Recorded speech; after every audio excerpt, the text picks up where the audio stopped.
What is going on, people? I am here for, if you couldn't tell by the title, a double review. So you get 3 movie reviews in one day, because actually today's the only day I can watch the movies and review them, because I've got work every other day. But anyway, I have 2 movies that were sent over to me by SMSS Entertainment. I must say thank you for sending them over for me to watch and review. 2 completely different movies. One's a creature feature, and one's actually another anthology film. So seeing 2 anthologies in one day, I must say it seems like the anthology films are on a uptick, which I'm not complaining about, which I'll get into a little bit further when I do review that one. But the first one I am reviewing, it's I guess you could call it like a creature feature type deal. It is a one that is definitely different than I've seen before. Both of these are lower budget films, so with some of the kills and some of the stuff, you're not going to get the full out gore sequences and stuff. But this one here definitely has more of the gore out of both of them. So if you're looking for gore, it's probably going to be this one. If you're looking for blood and guts, you'll see a lot more in this one here, the creature feature type one. This one is called Moon of the Blood Beast. So this movie was written and directed by Dustin Ferguson. It stars Dawna Heising, Vida, Ghaffari, Julia Ann Prescott, and it also stars a adult actress, Alana Evans. So Moon of the Blood Beast, like I said, this one, if you're looking for it, definitely has more of the blood, guts, and gore, if that's what you're going for. Pretty much every 10 years, this one town is terrorized by the blood beast, and it comes with what kind of moon is it? A harvest moon. So every 10 years, almost like one of those deals where it's what do you want to call it, like Jeepers Creepers kind of deal, where every 30 years or 50 years, I forget exactly how many years it was for Jeepers Creepers, but it comes back. But every harvest moon, every 10 years, this creature comes back, and it terrorizes these people, just comes to, collect its blood and eat people kind of deal. And then, it's these townspeople pretty much trying to stay alive. You got the sheriff and everything in this movie trying to keep it hush hush. People know it's happening. People are dying, disappearing technically here and there. People are getting found with, limbs missing and guts ripped out and stuff like that. So people know what's going on, but, everyone that's in the town realizes what goes on every 10 years, but then you get other people that don't realize. So this one is like a gore fest. Like I said, you're not going to see everything and, anything, but you will see scenes of, guts hanging out and blood and, gore and stuff like that here and there, but it's splattered through the thing. And then with this, it is one of those like implied killings here and there, and you don't see what's happening or what the creature looked like until it's proper. So I think that's interesting. Usually sometimes you'll get the films that right from the beginning you know what the creature is, you know what it looks like kind of deal. I mean, from the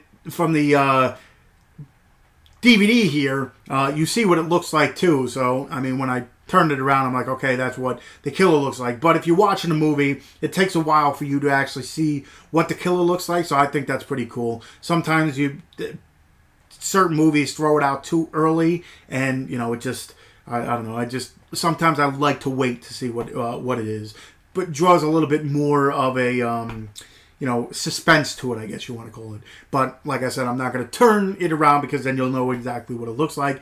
But this is like more of a creature feature gore fest if you have. So the other one, like I said, is an anthology film. And like I said, with anthology films, you get 2 different kinds. You get your like ABCs of death, where it's just a constant array of shorts. There's no other story arc or anything connecting them. It's just short kind of deal. And then you get your other ones where you have a story that goes with it along with these short films kind of deal. So that, to tell you the truth, I mean, I like both. Like I said, the anthology films seem like they're on an uptick kind of deal. And it's, I like anthology films too, because you have the ability. They have different shorts. So you could like one a lot more than you like the other. You can not like some and like the other ones. Certain movies, if it's, just one straight film, if you don't like it, you don't like the movie. Sometimes there's not saving anything.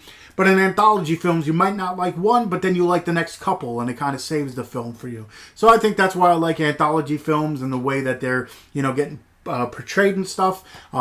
So that's my short little thought on anthology films. So anyway, this is actually the third out of these series. Didn't get to see the other two, so I'm guessing the way this was, it seems like the story arc just continues from the other two. Don't know how the other ones played out, but this one, the movie is called Tales for the Campfire 3.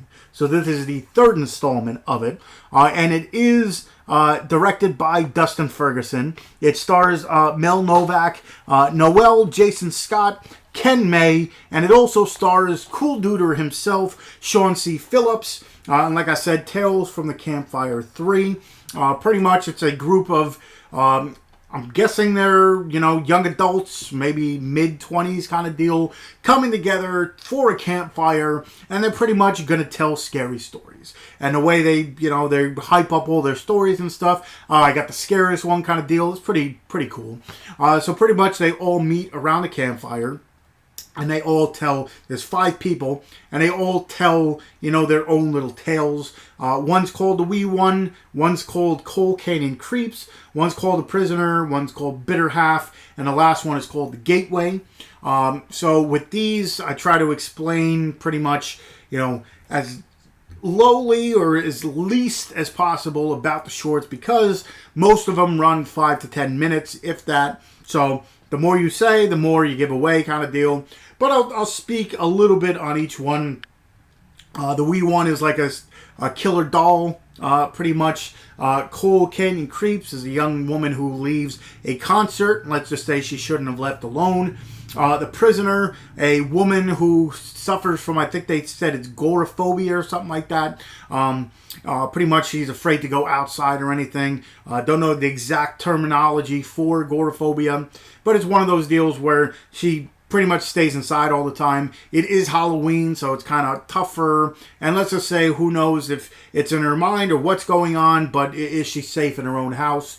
The Bitter Half, it's pretty much a man coming out of a mental institution after, therapy and all this for him saying he hears voices and there might be someone else kind of deal, and him getting out. And then the last one is called The Gateway, which is pretty much, I guess every state has your, weird. We got weird New Jersey here where there's, local legends and stuff like that. Well, in this small town, there's a legend of the devil coming out in this graveyard and all this stuff. So people go and, test the legend and stuff. And let's just say the people who went might not want to have gone there. So like I said, there are 5 different shorts. The thing that interested me, or reminded me, I guess you would call it, of, I don't know if this was what they were shooting for, or they took homage or whatever, or paid homage, should I say.